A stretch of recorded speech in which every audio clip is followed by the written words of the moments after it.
Bueno, muchísimas gracias por la invitación. Eh, Hay una temática muy amplia sobre esta patología, pero vamos a tocar algunas cuestiones prioritarias. Vemos ahí la referencia bibliográfica en la cual nos hemos basado fundamentalmente. Venimos trabajando con esta estrategia desde el año 2016 aproximadamente, que fueron comunicados los descriptores ecográficos.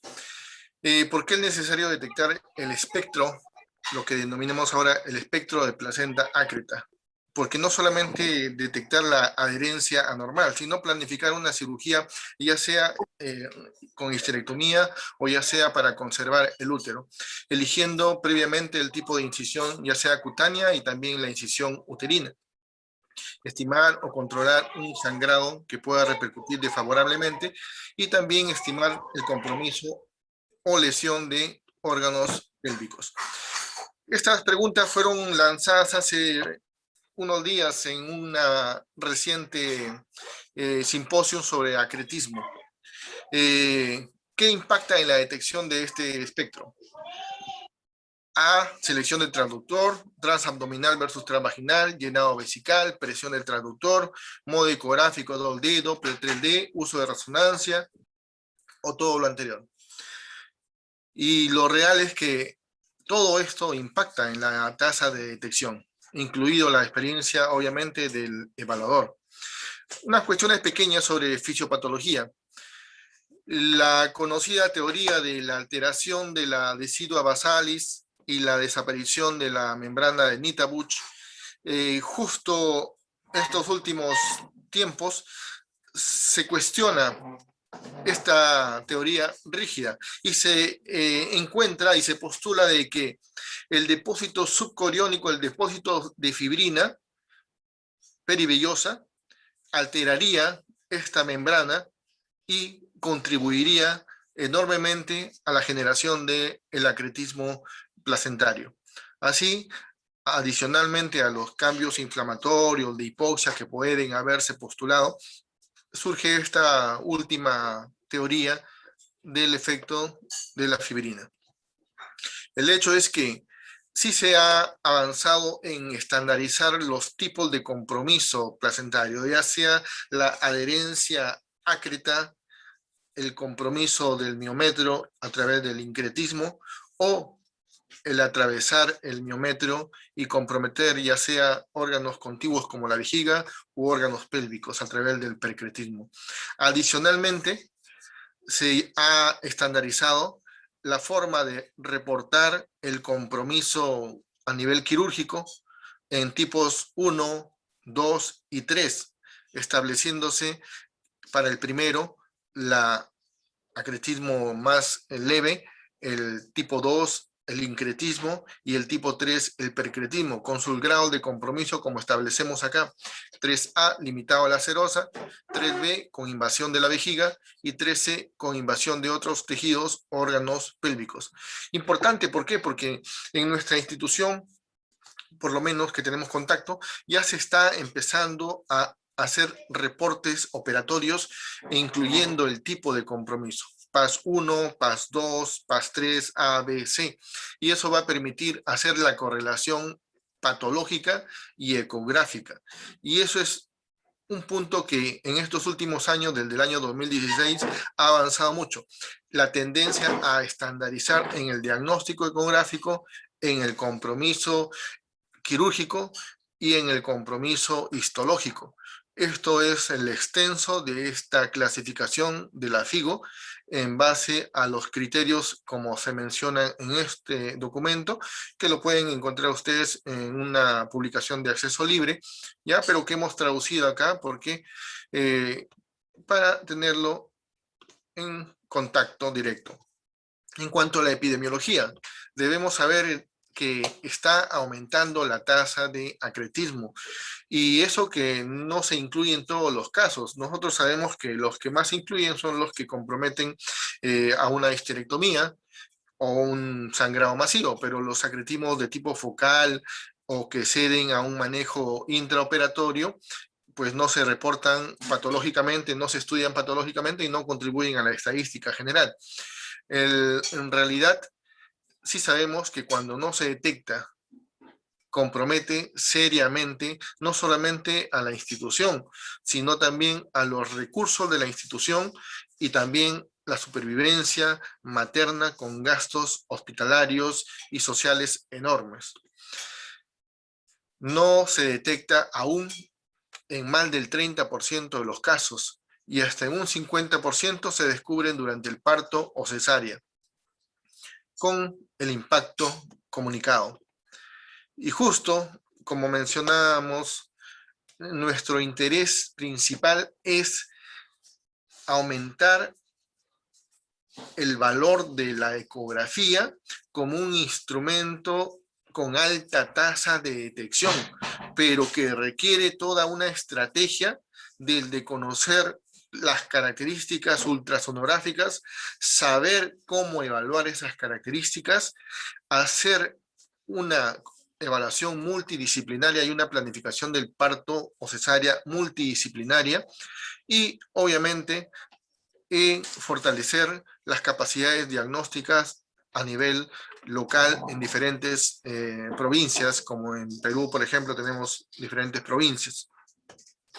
Esta presentación se basa principalmente en el uso de la estandarización de estos descriptores a través de un algoritmo multimodal y detallado, en el cual encontramos que la aplicación y el conocimiento previo de estos descriptores, conocerlo en teoría, conocerlo en descripción y conocerlo en imagen, está demostrando, como lo encuentran diferentes entidades internacionales, aumentar la tasa de detección.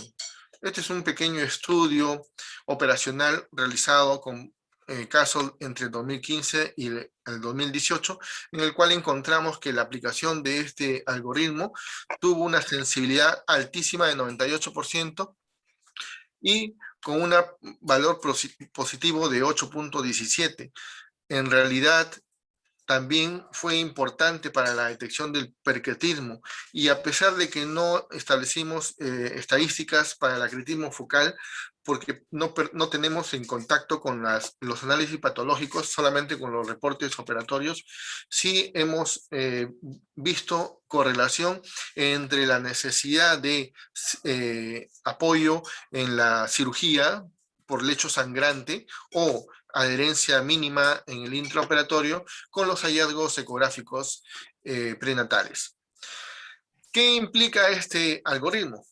Como lo establece la proforma de la FIGO, de establecer el riesgo basal. Cuando ustedes tengan contacto con su paciente, deben conocer cuál es el riesgo basal en relación a la presencia de cesáreas anteriores como algo principal y la presencia de placenta previa con la posibilidad de desarrollar un acretismo placentario. Miren acá como de 3% sin cesáreas anteriores aumenta hasta 3 cesáreas en un 61% la posibilidad de tener acretismo concomitante con placenta previa. También se ha encontrado que la placenta previa anterior aumenta significativamente la posibilidad en el embarazo actual y también el antecedente de ligrado, aspiración manual endouterina, ablación endometrial, miomectomía, útero bicorne, adenomiosis y mioma submucoso también se ha encontrado asociado a la presencia de este síndrome y por ende, en una población que no conozcamos qué factores de riesgo pueda tener, podríamos no estar derivando a una evaluación minuciosa y detallada. Además, como menciono siempre, el evaluar una placenta en busca de agretismo necesita al menos unos 30 minutos de evaluación y a veces el cumplimiento de unas condiciones, como por ejemplo, que la vejiga no esté vacua. Si la vejiga esté vacua, mande usted a ingerir agua o que le pasen el cloruro si está hospitalizada la paciente y vuelva a evaluar con una buena represión vesical. Evalúe también usted a través de multimodo en el 2D, en el Doppler Color, en el Power Doppler y en el 3D. según la disponibilidad que usted tenga. Y ahora, en las últimas publicaciones, últimas recomendaciones, enfatizan, es obligatorio la ecografía transvaginal. Es obligatorio la ecografía transvaginal. En cuanto a la bidimensionalidad, al 2D, estos son los descriptores que han sido traducidos y que deben estar muy cerca a los evaluadores, ya sea en nuestro celular, pegado en la pared, pero siempre visto cual lista de chequeo. El mundo en ginecobstetricia está avanzando con listas de chequeo, porque no podemos confiar en nuestra memoria. Y esa lista de chequeo no solamente debe incluir la denominación como pérdida de zona clara, sino también la descripción y más aún, la imagen. En nuestra mente siempre debe estar la denominación, la descripción y la imagen. Estas son las descripciones tal cual se han postulado y estandarizado. ¿Y qué hemos agregado acá? Si usted no puede evaluar, si no es evaluable o si no está seguro, pregúntese usted mismo, ¿puedo evaluar la interrupción de la pared vesical? He adquirido conocimiento para poder evaluarla, sé cómo se visualiza, entonces hágalo. Si no lo sabe, considere mejor acá no evaluable o no seguro, porque eso va a permitir que se derive a otro momento de evaluación, a otro centro de evaluación o se refiera para una evaluación complementaria, como por ejemplo una resonancia magnética, por ejemplo. Sin embargo, todo lo que mencionamos acá es en la ecografía. Y conozcamos, enfatizamos el conocimiento ultrasonográfico. Pérdida o irregularidad de la zona clara. Miren ustedes ahí cómo en la imagen de la izquierda se ve la vejiga y vemos la zona clara delimitada en este momento, ¿ya?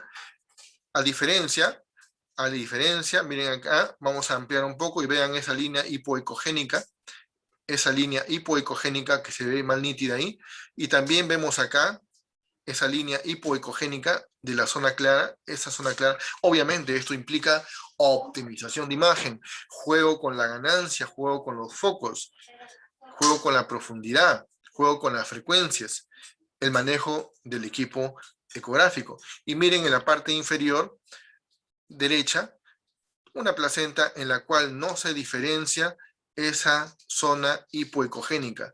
Hay pérdida total de esa zona hipoecogénica o zona clara. Se postula también que tiene su sensibilidad, especificidad, pero al momento la evaluación de múltiples marcadores o indicadores es lo que tiene más valor predictivo positivo.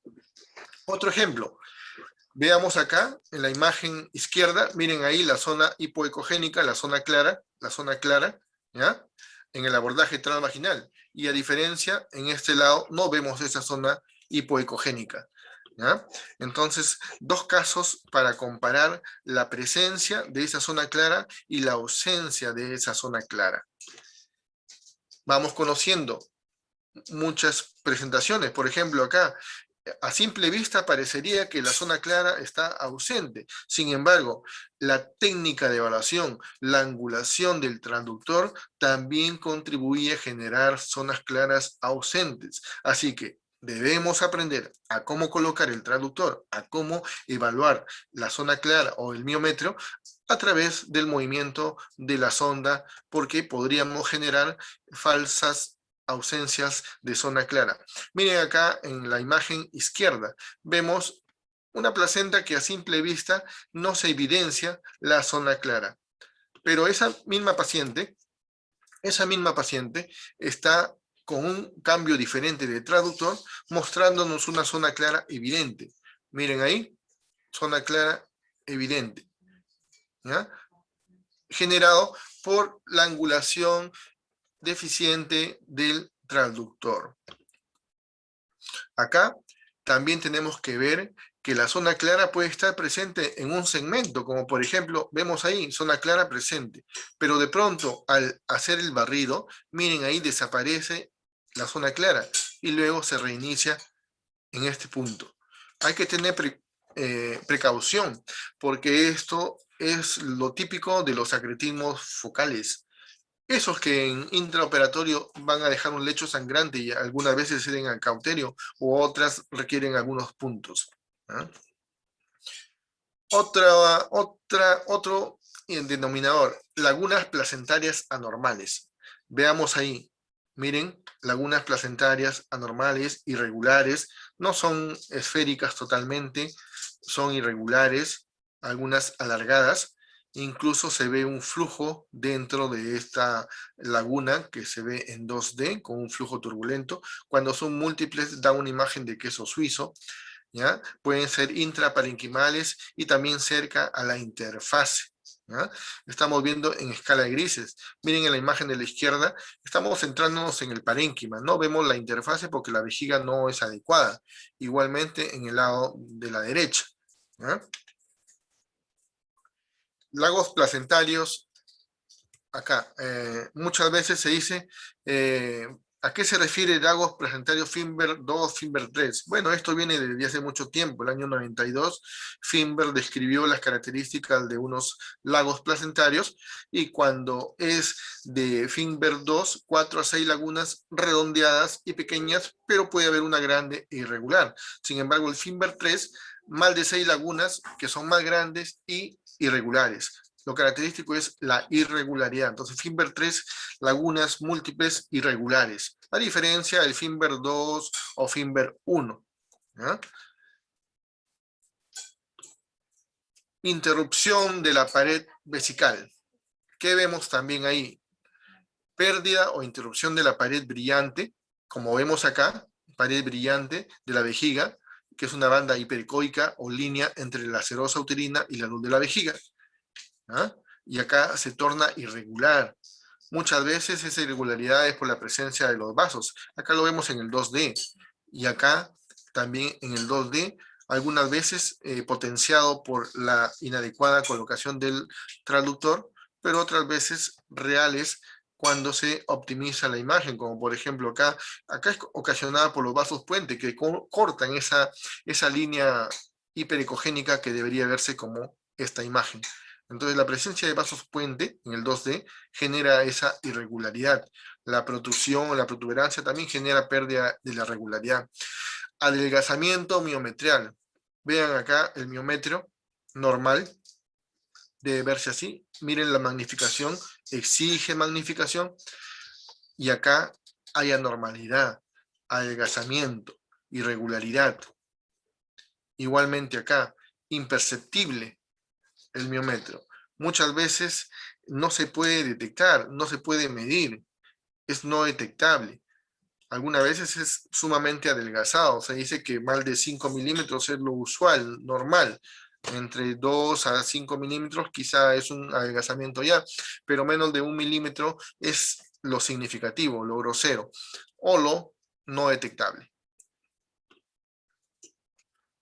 Protuberancia placentaria. La protuberancia, abultamiento, requiere sí o sí, para poder objetivarlo mucho mejor, vejiga presente o semillena. Si no, pasa inadvertida. Y esa protuberancia puede ser de este tamaño, como estamos viendo acá, o de un tamaño mucho menor o mucho mayor. Esto desvía la serosa, miren, desvía como un chichón, como un bulto, desvía la serosa del plano esperado y protruye a la vejiga sin romper la serosa, sin romper la serosa, a diferencia de lo que vamos a ver más adelante, que es la lesión exofítica. Miren acá, esto es una protuberancia. Miren esa placenta, le llamamos también lobulada, abultada, protuberante, que no se visualiza mucho mejor, que no se delimita mucho mejor. ¿Por qué? Por la vejiga que está vacua.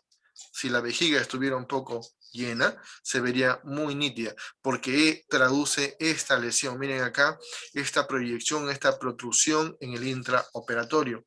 Esas son las características del abultamiento placentario. En el 2D, estamos en el 2D y estamos en una placenta que a simple vista no parecería con múltiples lagunas. Quizá en una evaluación más detallada o más optimizada, con mayor magnificación, podamos objetivarla, pero en este momento no. Miren acá esta protuberancia también, protuberancia, ¿ya? Representa una invasión vellocitaria profunda en el miometrio que distorsiona la forma uterina y generalmente se observa en casos de placenta íncreta. La protuberancia placentaria se proyecta así, se mantiene íntegra la serosa, como les comunicaba, ¿ya? A diferencia de las lesiones exofíticas focales, que aparecen también como un abultamiento, pero en sí la lesión exofítica en sí es esta área donde se pierde la integridad de la serosa.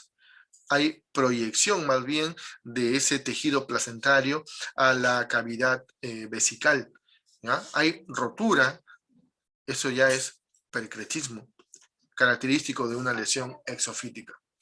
En el Doppler, igualmente, ¿cuáles son los descriptores en su denominación? Hipervascularidad uterovesical, la subplacentaria, el vaso puente, el vaso nutricio. Esta es la descripción y esta es la lista de chequeo. No hay, si está presente, o no estoy seguro, no es evaluable, como por ejemplo una vejiga vacía, por ejemplo. 1. La hipervascularidad uterovesical. Es en la misma interfase útero-vesical, con visualización de vascularidad, ya sea en el color, en el power Doppler, en cualquier modalidad de Doppler, que indican numerosos vasos tortuosos muy juntos en esa región, lo que llamamos cuando salimos en el intraoperatorio la típica cabeza de medusa, que puede ser muy evidente o con escasos vasos, nada más, que generan un flujo multidireccional, también aliasing. Estamos hablando de esta parte en el límite entre la vejiga y el miometrio. Miren acá, este es lo anormal, vascularidad útero-vesical, y este es lo normal, así debería verse. En cambio, la hipervascularidad subplacentaria ya está más en el lecho placentario, e incluso se puede ver intraparenquimal, con la pérdida total de esa arquitectura paralela que tienen los vasos y se torna caótico. Igual, este es un tipo de Doppler bidireccional, Power Doppler bidireccional, que capta menos velocidades, ¿ya? Y en la imagen que vamos a ver, vamos a ver acá.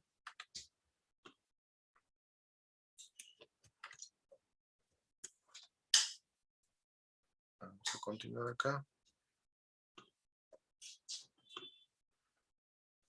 Vamos a ver acá, ya hay compromiso en todo el parénquima, ¿ya? Este es el Power Doppler, que lo tienen la mayoría de los equipos también ecográficos, que representa pues esa vascularidad incrementada, no solamente en la unión útero-vesical, vean esta unión, sino subplacentaria y también intraparenquimal, ¿ya? Lo cual también puede descubrirse con otros tipos de modo de imagen, como el 3D. Los vasos puente, miren acá, este es un vaso puente que corre perpendicular a la línea ecogénica, usualmente visible acá, ya que representa pues ese enrollamiento de los vasos que se ven en la cabeza de medusa, ¿ya?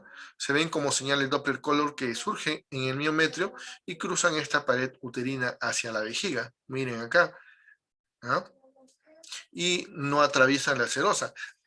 Aparentan atravesar la serosa, pero en realidad no atraviesan la serosa, ya que son vasos neovascularización que no atraviesan la serosa y no son, por tanto, pericretismo, ¿no? El pericretismo está más bien con la lesión exofítica. Los vasos nutricios. No solamente los vamos a ver en el 2D, también lo podemos objetivar más en el color. Acá vemos el vaso nutricio en una laguna, con una velocidad típicamente entre 15 a 20 centímetros por segundo, más de 10 se dice. ¿Ah? Y obviamente para objetivarlo, igualmente optimización de imagen, magnificación. Vaso nutricio en esta imagen, ¿ya? Son vasos con flujo sanguíneo de alta velocidad que surgen directamente de una arteria radial o arqueada. Pasamos al tercer modo de imagen, tridimensional. Lo mismo que hemos visto en el Doppler Color o en el 2D, podemos objetivarlo con tridimensión. Esto obviamente está en relación a disponibilidad de los equipos en los ámbitos diferentes, ¿ya? Pero los podemos ver así. Este es el modo de angio 3D en el cual vemos a la derecha una disposición normal en una placenta previa con vasos paralelos que corren en el parénquima. Pero acá, en la izquierda, se pierde ese paralelismo y se torna caótico y aumentado en vascularidad, típico de neovascularización. Eso es lo que podemos objetivar en esa imagen. También con el uso de tridimensional y con otro modo de Doppler, el Power bidireccional, podemos objetivar lo mismo.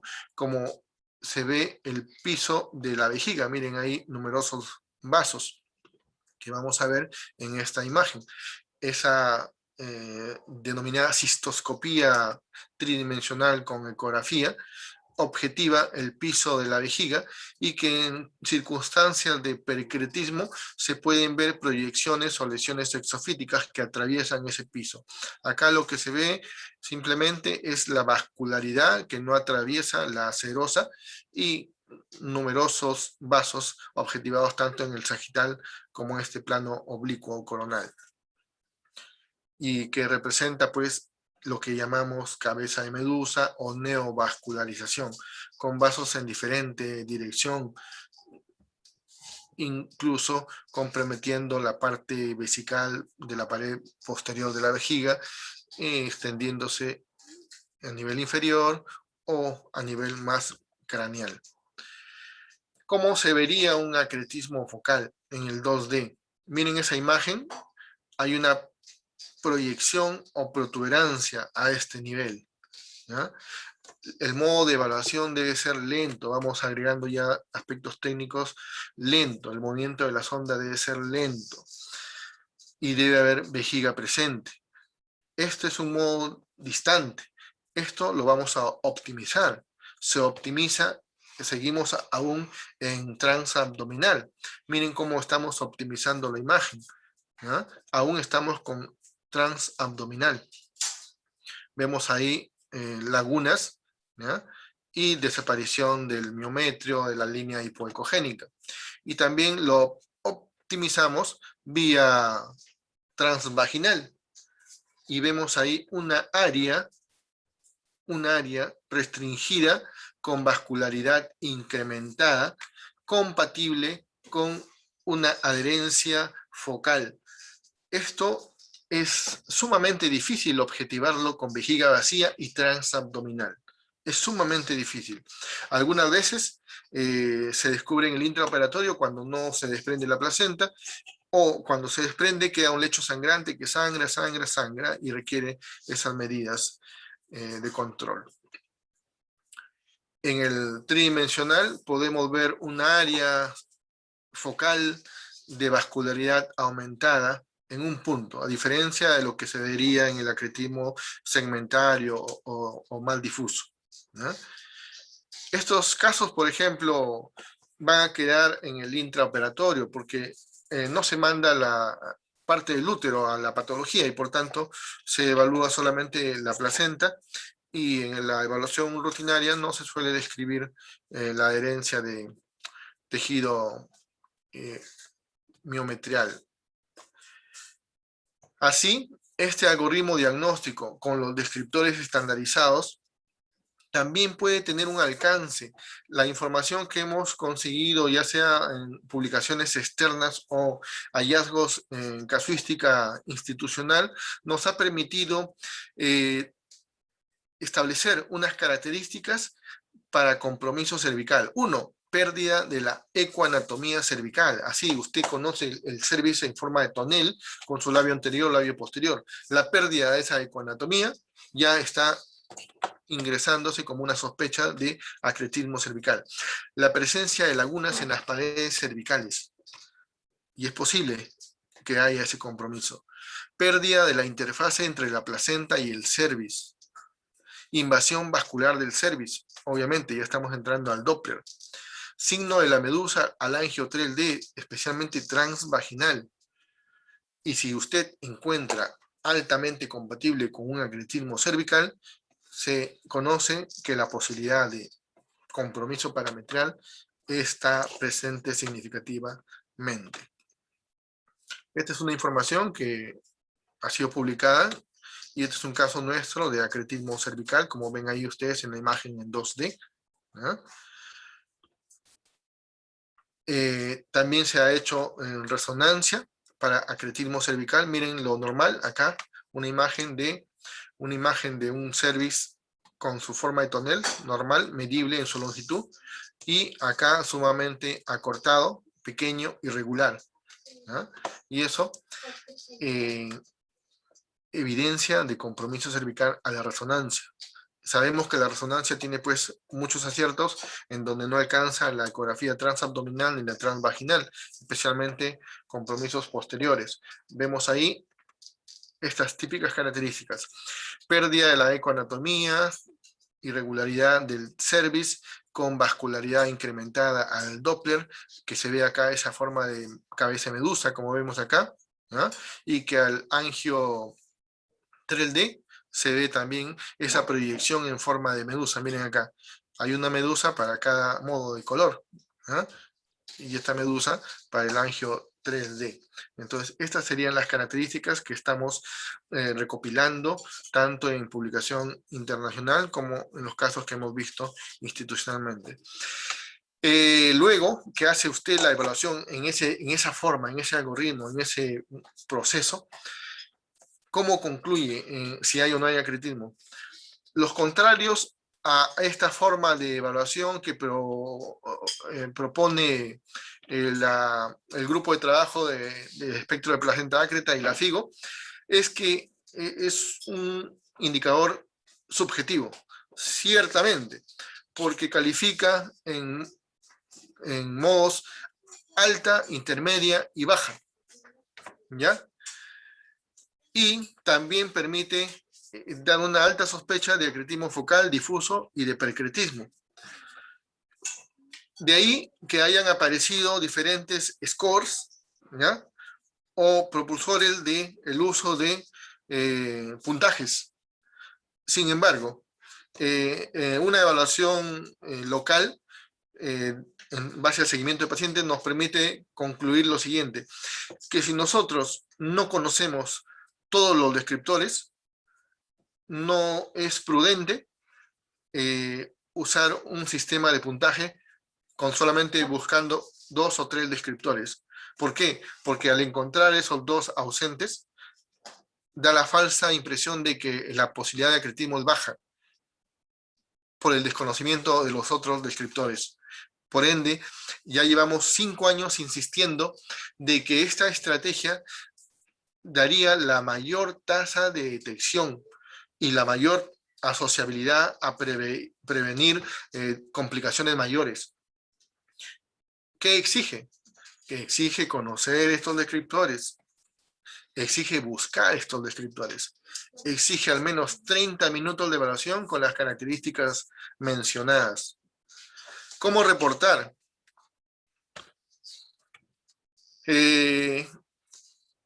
¿Cómo describir también? Aún en mi institución no podemos implantar el sistema de reporte ingresándolo al software de estas características que la Proforma Internacional sugieren. ¿Por qué?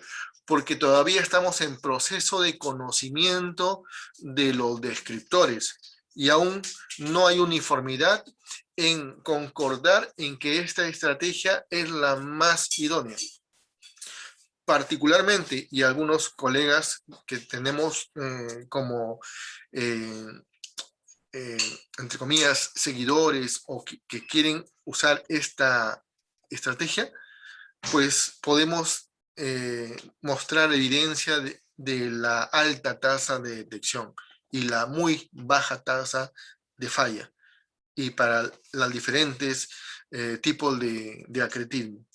Entonces, acostumbrémonos a hacer nuestros reportes describiendo lo que vemos, ¿no? No solamente poner placenta compatible con acretismo, sino hacer rutina de colocar los signos que hemos encontrado, que hemos objetivado, para hacer más reproducible, más estandarizado, tanto la evaluación, descripción, reporte, y que haya un seguimiento a nivel de diferentes centros ecográficos de varias instituciones, este modo de evaluación. Amigos míos, la tasa de acretismo en falla, les mencionaba, está en 30-50%. Cuando nos toca realizar auditoría de estos casos no detectados, con solamente ver las imágenes y someterlas a evaluadores expertos, concluimos de que ese paciente pudo haberse detectado el acretismo si hubiese seguido una evaluación de búsqueda de los descriptores con las características sugeridas.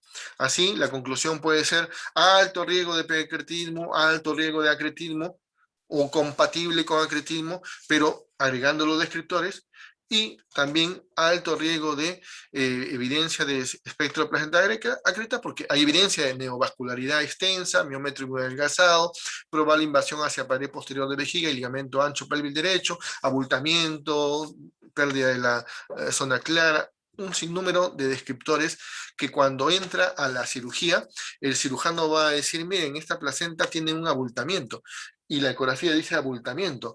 Miren, la serosa está respetada, y justamente, miren, no hay lesiones exofíticas, por ende yo no debo esperar una rotura de serosa. Miren la cabeza de medusa, y miren la ecografía, dice hipervascularidad útero-vesical y subplacentaria. Miren el angio 3D que le han hecho. Miren el miometrio sumamente adelgazado. Entonces, eso va a permitir correlacionar la cirugía con el diagnóstico prenatal, calificar en el tipo de espectro de placenta ácreta, grado 3C, por ejemplo, y también en la patología. La patología también está aumentando el grado de descripción patológico, ¿ya? Y también el cirujano nos pide, y queremos acostumbrarnos a eso. El cirujano nos dice, doctor, ¿hasta dónde llega el borde superior? Pasa el ombligo, a 3 centímetros del ombligo, más al lado derecho, más al lado izquierdo. Es que yo quiero ver dónde hago mi incisión, ¿no? Entonces, eso estamos acostumbrándonos actualmente a ingresar en el reporte. El borde superior está a tantos centímetros a nivel de umbilical, el borde derecho está a tantos centímetros, si hay mayor componente derecho o lateral derecho o izquierdo. Incluso podemos agregar una imagen pequeña para ayudar al cirujano. La comunicación que podamos tener con el cirujano es crítica para ver nuestras debilidades y nuestras fortalezas. Nosotros muchas veces no hemos tenido contacto con la cirugía después de hacer acretismo. Eso ha surgido tras el análisis de diferentes casos y viendo la tasa de detección o de falla y viendo qué podemos corregir.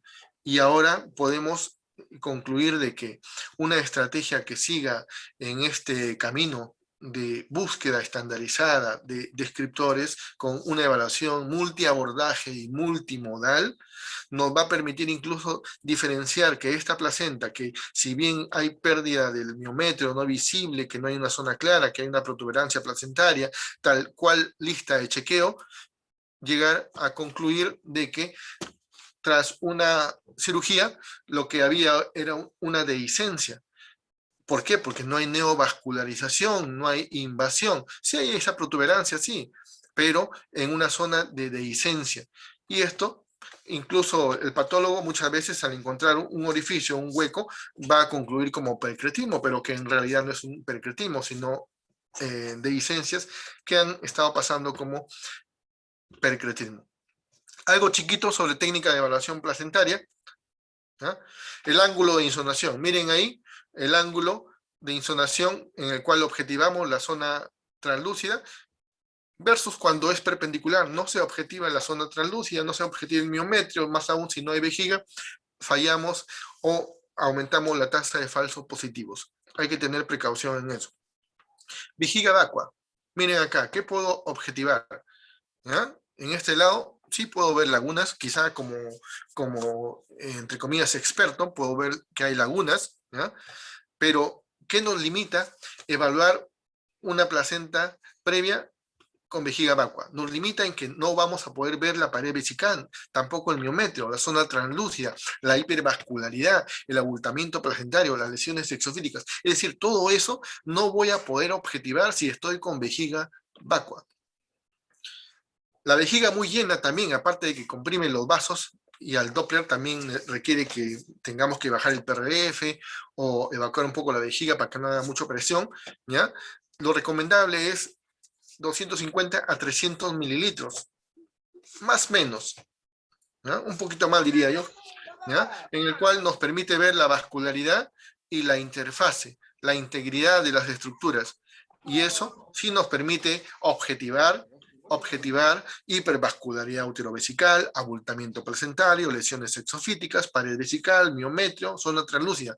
Miren lo que se gana de posibilidad de evaluar con solamente decirle a la señora, en este momento, discúlpeme, pero su vejiga está vacua.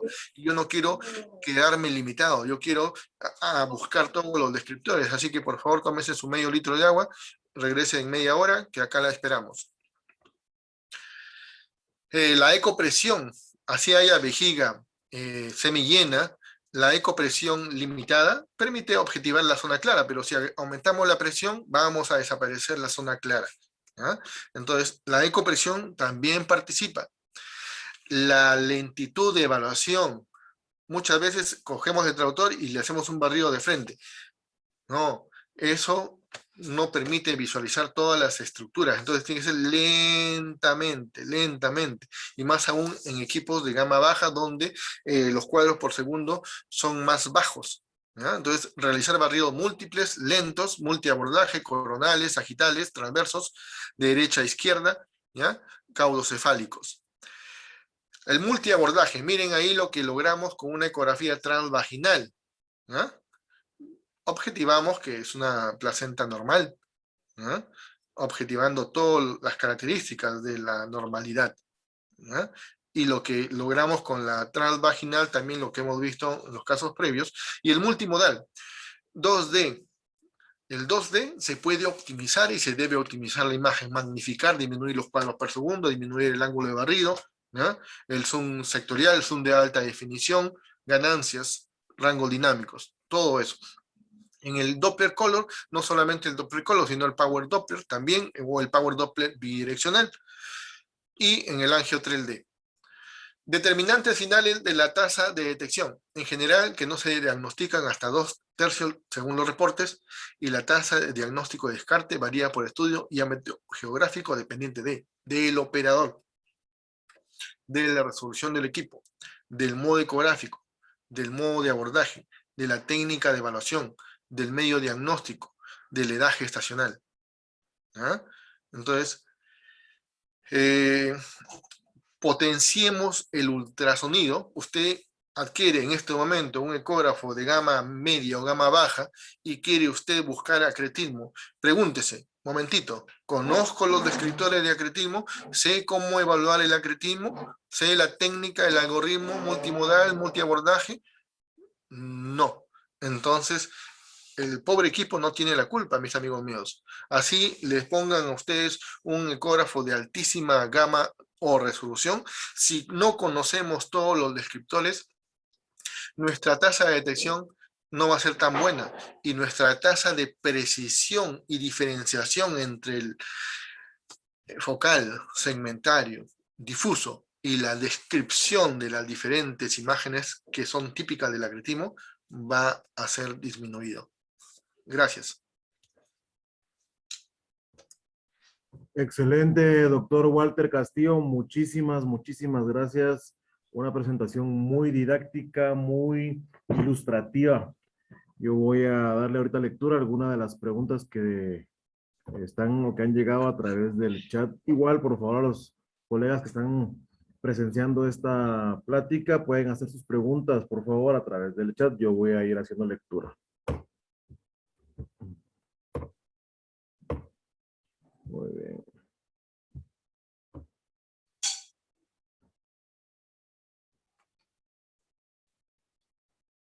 Listo.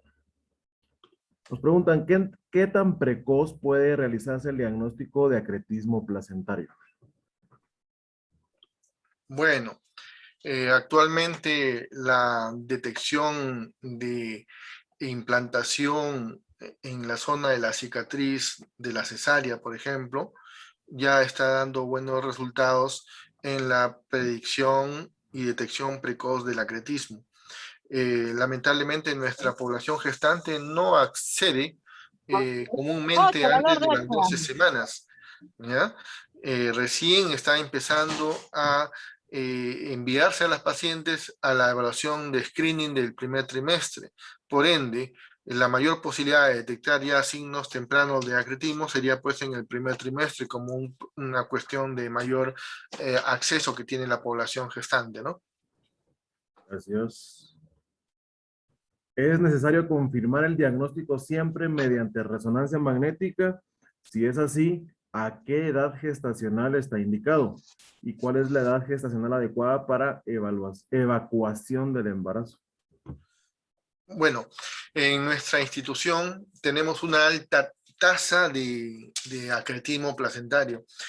Somos centro de referencia y la posibilidad o necesidad de una resonancia para detectar un acretismo es en realidad muy bajo, menos del 1%. Es decir, la posibilidad que se tiene con los ecógrafos en el multiabordaje, multimodo, ha permitido que la tasa de detección no dependa de otras herramientas. En situaciones donde el acretismo ha sido posterior, hemos tenido sospecha de acretismo posterior y la resonancia ha sido enviada para confirmar esa sospecha alta que se tenía con la ecografía. El costo de la ecografía es de 100 soles o 30 dólares aproximadamente en nuestra institución, que es del sector público. Una resonancia está aproximadamente 150 dólares. ¿No? Entonces, la posibilidad de aumentar la tasa de detección a expensas de un costo alto no justifica el uso de la resonancia. Nosotros no hemos tenido más que menos del 1% de nuestros casos a necesitar de una resonancia. Y también depende del evaluador, ¿no? Por eso que nosotros fomentamos que ante una dificultad que uno de los 10 evaluadores, por ejemplo, que podemos tener en nuestro servicio, tenga dificultad de detectar con certeza un acretismo, se derive al el médico que tenga la mayor experiencia, ¿ya? Para no incurrir en la necesidad de gastos y obviamente dificultades de acceso a la resonancia y muchas veces tardanza en la evaluación de resonancia. Y lo otro también que el aporte actual de la resonancia es un poco limitado. Los casos que hemos enviado han venido con el mismo diagnóstico, es decir, con el mismo hallazgo. Los casos que hemos encontrado en ecografía vienen con el mismo hallazgo, entonces no se ha agregado un aporte significativo. Excelente, doctor. Siguiente pregunta. ¿El acretismo se busca de rutina o solo en pacientes de alto riesgo? Ya, en pacientes de alto riesgo debe ser rutinario de establecer la posición placentaria. La sola presencia de la placenta previa justifica obligadamente la evaluación de signos de acretismo. En pacientes que no tengan placenta previa, no es rutina, pero hemos tenido casos muy poco frecuentes de acretismo en pacientes cuya placenta no era previa. ¿ya? Entonces, las sugerencias internacionales actualmente sugieren que en toda paciente con placenta previa debe evaluarse los signos de acretismo, ¿ya? Y para responder la pregunta anterior que habían dicho, ¿a qué edad se termina el embarazo? Pues entre las 34 a 37 semanas es la generalidad, ¿no? Incluso 36 en algunas entidades. Gracias.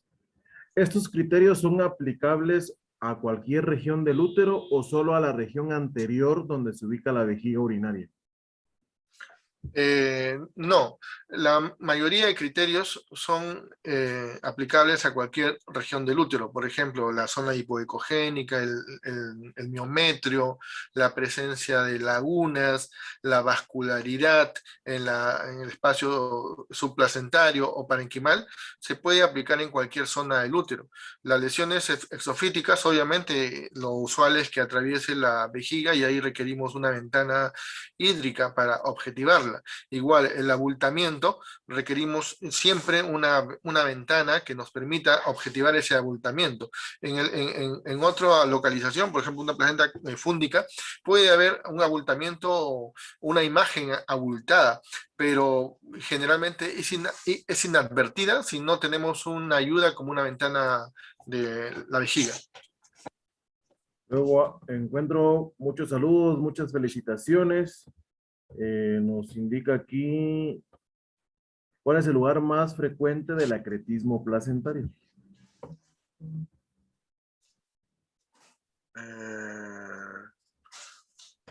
No entiendo bien la... Imagino que si está más en porción fúndica, porción cuerpo de útero, posiblemente a eso se refiere. Ah, ¿Cuál ya, es ya. la- Claro, bueno, según las clasificaciones del doctor Jaraquemada, establece dos territorios, un segmento superior y el inferior, pues, ¿no? El inferior es el más agresivo, el menos frecuente y el que compromete la zona cervical, el segmento inferior, incluso riesgo de compromiso parametrial. Entonces, lo más frecuente es sobre el segmento inferior, ¿no? El segmento superior, ¿no? Pero muy bien. ¿Qué tan frecuente la asociación de acretismo placentario con un istmocele? Bueno, justo es lo que mencionaba de la presencia de una implantación en la zona del istmo L es lo que se asocia pues a un riesgo de acretismo placentario, ¿no? Entonces, se está evaluando eso precozmente, pero como decía, la limitación es que no tenemos acceso a esas pacientes. El 100% de nuestras pacientes con acretismo o pericretismo no han tenido acceso a una evaluación menor de 10 semanas con búsqueda de signos de acretismo, ¿no? Esa es nuestra realidad. Cuando se evalúa una gestante, así tenga alto riesgo, lo rutinario es que se coloque el traductor transvaginal, se vea el embrión, se mide el latido, se mida y listo, se acabó. Eso es lo rutinario. Entonces, ¿podemos cambiar eso?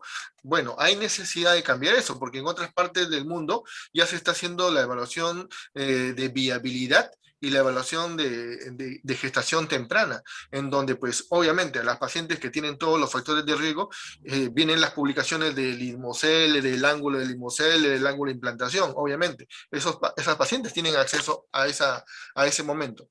Pero en nuestro ámbito, la posibilidad de que tengan acceso aún es remota. Estamos empezando con las 11 semanas, 12 semanas, empecemos a evaluar y buscar en ese momento. Gracias. ¿Cuáles serían los signos más relevantes en la evaluación de los hallazgos ecográficos? Ya. Miren, hay sensibilidades para los diferentes signos, ¿ya? En la zona hipoecogénica o zona clara, por ejemplo, es un signo altamente asociado a la posibilidad de acretismo, y las lagunas son altamente sensibles.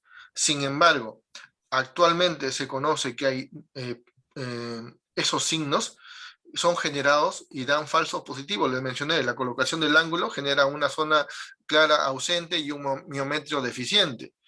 En cambio, la laguna no la podemos generar. Las lagunas en realidad cuando están presentes son altamente sensibles, diríamos así. Todas las pacientes que tienen lagunas están captando a la mayoría de pacientes con acretismo. Sin embargo, hay placentas que no tienen lagunas y tienen una hipervascularidad que se objetiva más con el abordaje transvaginal y con vejiga semillena. Entonces, a ese grupo de pacientes es necesario el abordaje tipo multimodo y multiabordaje. Por eso que cuando se comparan los estudios hay diferentes publicaciones que comparan, las tasas de detección son variables entre los diferentes ámbitos. En algunos ámbitos 60%, en otros ámbitos 70%, pero cuando vemos cómo se ha evaluado, pues las evaluaciones son diferentes. Si ustedes realizan un estudio donde usen, por ejemplo, el score, por ejemplo, el de Gilboa, el de Torbin o RAC, por ejemplo, pregúntense ustedes, ¿me voy a restringir a buscar solamente esos signos y si encuentro otro que no esté incluido ahí, no lo voy a incluir? ¿No? Entonces, cuando lleguemos como expertos a conocer todos los signos, podemos darnos el lujo de escoger tal o cual score, ¿ya? Porque sobre el score le vamos a incluir nosotros unos indicadores que no están contemplados en el score. Y nuestra experiencia nos va a decir, momentito, el score me dice que 30%, pero yo estoy encontrando acá estas dos, tres características que no forman parte del score. Y en realidad estoy usando una evaluación multimodal, porque nadie quiere fallar en la detección, ¿no?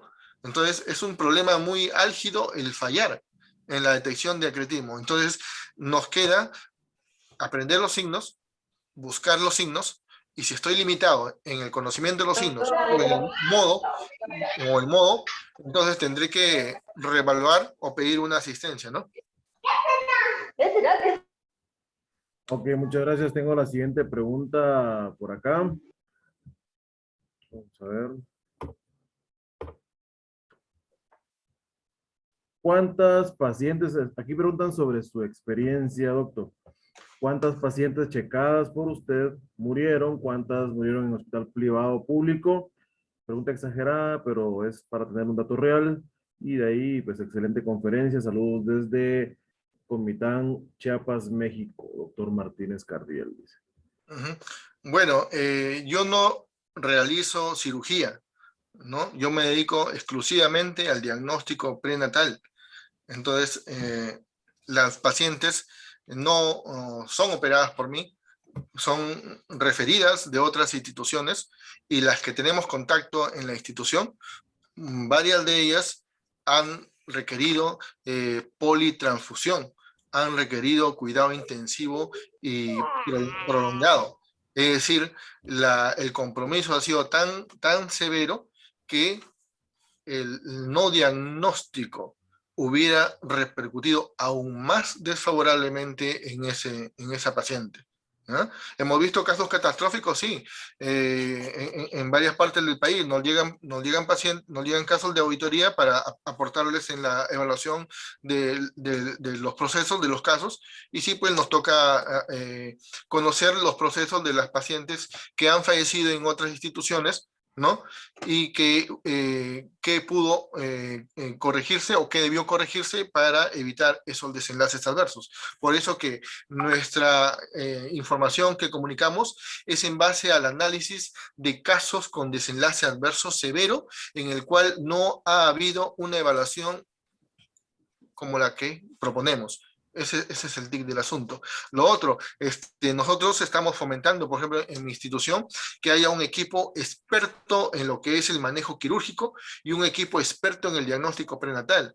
Esta información que como les estoy compartiendo desde hace varios años, es una política particular de que se incorpore en todo establecimiento de salud a nivel nacional, como un dogma de fe, que no ha salido con nosotros, ha sido tomado de instituciones internacionales recomendadas como la FIGO y la Sociedad de Acretismo Placentario, el Grupo de Trabajo de Placenta Acret, ¿no?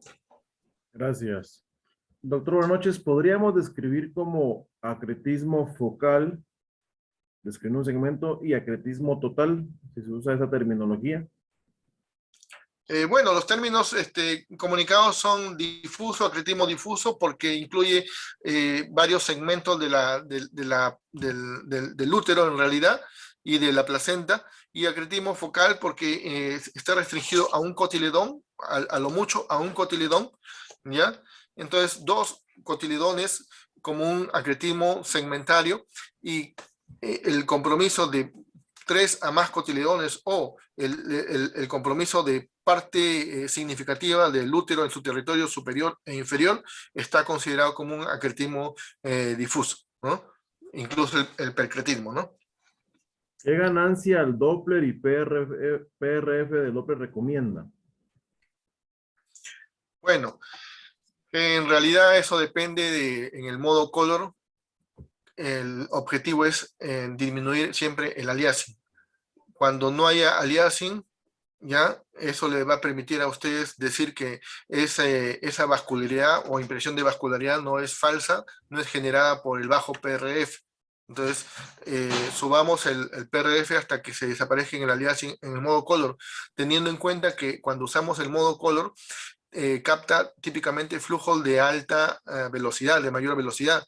Por eso que el pasar al modo Power Doppler, ese modo amarillo que se ve, ¿ya? Puede captar más vascularidad. Incluso ahora más los otros equipos que están saliendo, como el SMI, ¿ya?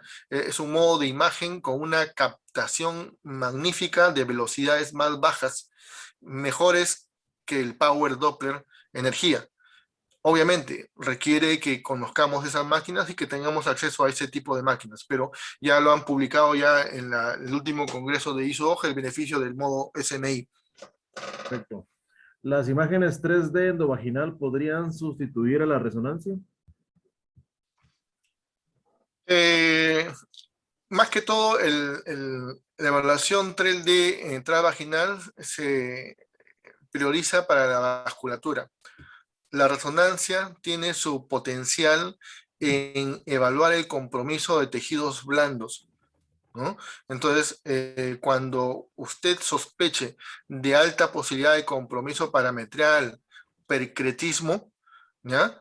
Y, y haya mucha sospecha de compromiso vaginal o compromiso de los parámetros, uno se pregunta, ¿solamente habrá hasta el límite parametrial o quizá está comprometiendo otros órganos, otras vísceras, por ejemplo, intestinos, ¿no?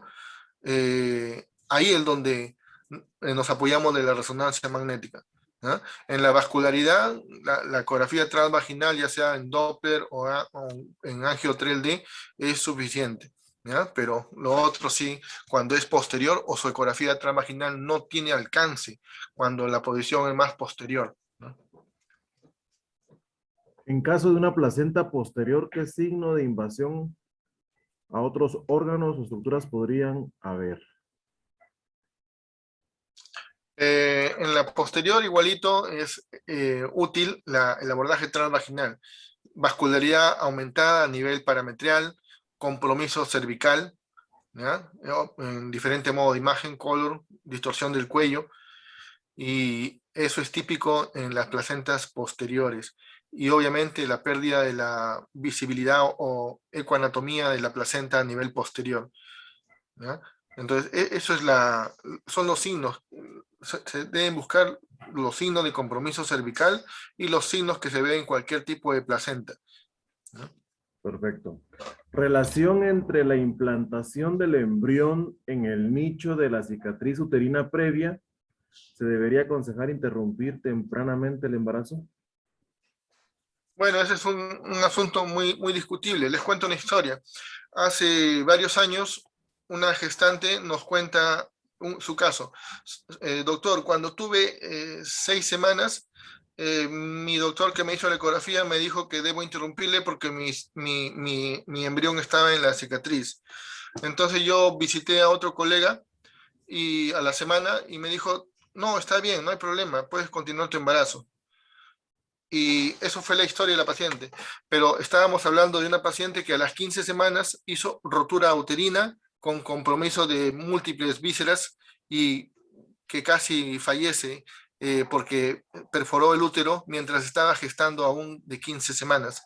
Entonces, la posibilidad de entrar en la sugerencia de culminación es muy delicado a esa edad, ¿no? Incluso pacientes que se les detecta acretismo son contrarias a eso, ¿ya? Y como les digo, la posibilidad primero está en encontrar a esas pacientes, ya que no las solemos ver a esas pacientes, ¿no? El diagnóstico idóneo ecográfico será acretismo sin clasificación, ya que clasificación sería más in situ. Gracias. No sé si es pregunta o comentario. Bueno, lo que se está usando actualmente es el PAS o espectro de placenta ácrita, que puede precisarse aún más con la información que hayan logrado en la descripción, ¿ya? Compatible o sugestivo de acretismo, incretismo o precretismo, o más que todo negarlo a través de la ausencia de signos. Por ejemplo, si yo hago una evaluación y pongo no lesiones exofíticas, pared vesical íntegra, no signos de rotura, no abultamiento, no vascularidad que penetre la vejiga y no hay nada más, estaré diciendo de que estoy negando el precretismo, ¿ya? Obviamente me quedaré con hallazgos compatibles con placenta ácrita, ¿ya? Paz ácrita, ¿ya? Y la sospecha de percretismo en general pues quedará en teoría nada más, pero ya el cirujano está advertido de que no se ha evaluado con seguridad absoluta, ¿no? Ya una de las últimas preguntas, ¿en qué edad de las madres gestantes se presenta más el acretismo placentario? ¿Nos podría comentar? ¿Y se ha visto quizá acretismo placentario en embarazos in vitro? Claro, justamente son factores de riesgo, tanto la edad como la fertilización in vitro son factores de riesgo, ¿ya? La edad, en realidad, al ser un factor de riesgo, no es más importante que los factores ya comentados, ¿no? Del grado, aspiración, cesáreas anteriores, miomectomía, ablación endometrial. Listo, tengo las últimas dos preguntas que vamos a realizar. Buenas noches, ¿cuáles son los signos de acretismo placentario a las 10 semanas o en el primer trimestre, por favor? Y la última sería el embarazo en la cicatriz de cesárea, ¿se considera embarazo ectópico? Bueno, sobre la segunda, no hay una precisión actual, ¿ya? Pero eh, es una sospecha de un embarazo ectópico ya que está implantado fuera de su ubicación natural, ¿no? Es una definición operacional en sí. Los signos del acretismo a las 10 semanas incluso son muy difíciles porque muchas veces la migración placentaria puede ocurrir paulatinamente y cambiar los signos, ¿no? A las 28 semanas sabemos que se establece ya la migración total de la placenta. El útero pequeño es más cercano al traductor. Si usted coloca el traductor transvaginal y coloca el Doppler, va a encontrar sumamente vascularidad aumentada, más aún con modos como Power Doppler, por ejemplo, y puede dar una falsa impresión de acretismo, siendo la vasculatura normal, sino que la estamos viendo más cercana, tenemos más acceso a ello. ¿Ya? Pero obviamente hay otros signos que son más evidentes, como la pérdida total de ese espacio miometral, que no se nota absolutamente el espacio miometral, ¿no? La zona de implantación es totalmente irregular. Doctor Castillo, muchísimas gracias por estar anuente a contestar las preguntas. Estamos muy satisfechos, muy contentos de esta velada académica.